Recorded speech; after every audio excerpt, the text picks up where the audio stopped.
How's it going out there, everyone? W.F.S, your doctor here today. And today I want to talk to you about Who Mourns for Adonais, the second season of the original series of Star Trek.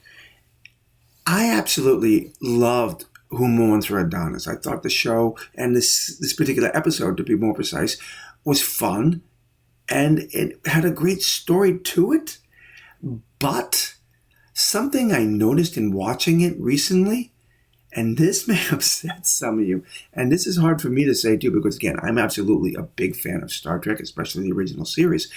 But when I look back at this episode now, I have to say one very, very important thing. And again, this may upset some of you, but Apollo is an idiot.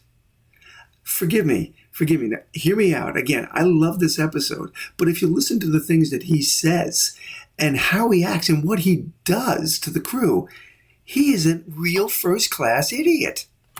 Apollo's been alone for over 5,000 years, and when he learns of a ship full of humans coming along, his first act is one of aggression.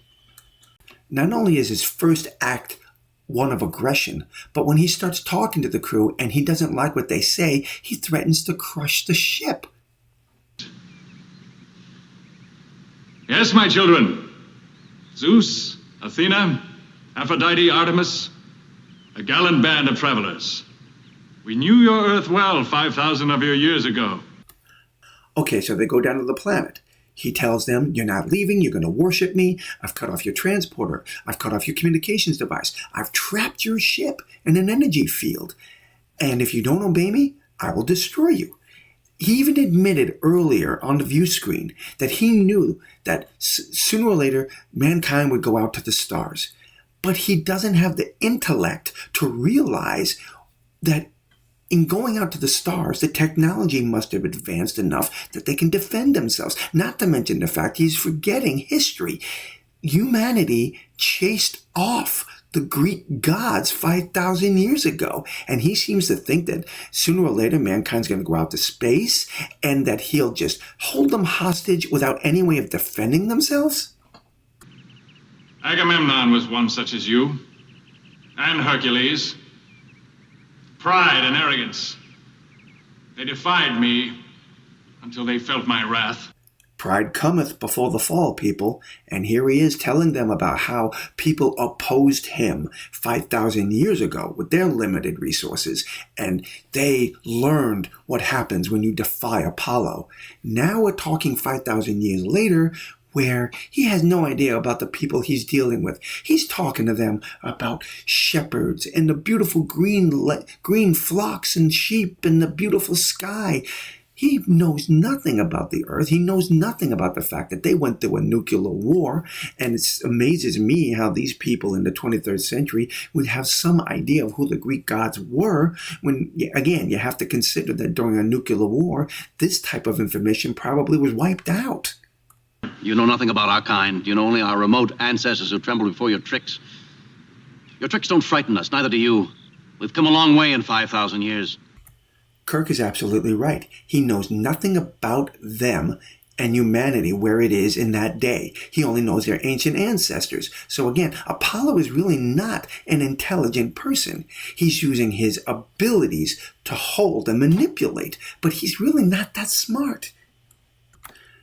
As final proof that Apollo really is not a bright guy, and I'm sorry if some of you think I was wrong for calling him an idiot, but if you look at the final battle between the Enterprise and Apollo, you'll see exactly what I'm talking about.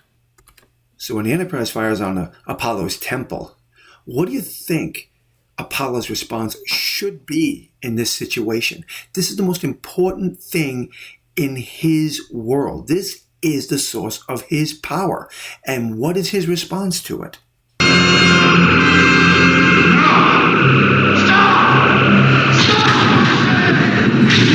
Now look at the scene very carefully. He is using up so much energy, and it is quite apparent that using too much sucks him dry real quick. But that's not what's on his mind right now. Total fear is on his mind because his power source is under attack. But again, this is where the ignorance of Apollo comes into this, because You will obey me, lest I close my hand Thus. External pressure building up, Captain. 800 GSC and climbing. Apollo was really not a smart person. He could have ended that battle so quickly without shooting any energy. He could have just crushed the ship, not kill anyone on it, but damage it enough the way the phasers wouldn't work anymore. Apollo was not a bright person. Now, again, I know that the crew had to win out in the end, and I understand that, but I was looking at this from a realistic point of view, I guess the best way to describe it was. And he really wasn't a bright person. Basing all this on 5,000 years of past history, forgetting for the fact that evolution and technological advancements take place. Who Mourns for Adonais is absolutely one of my favorite episodes from Star Trek. But as I said, I had to get this out there because I was watching it a couple of days ago, and I started looking at the character of Apollo, and I'm like, my God, he really is not that bright of a person. Well, I'm going to end the video right here, but I would love to hear your thoughts and your comments. So drop your comments below and let me know. And until the next time, my friends, God bless.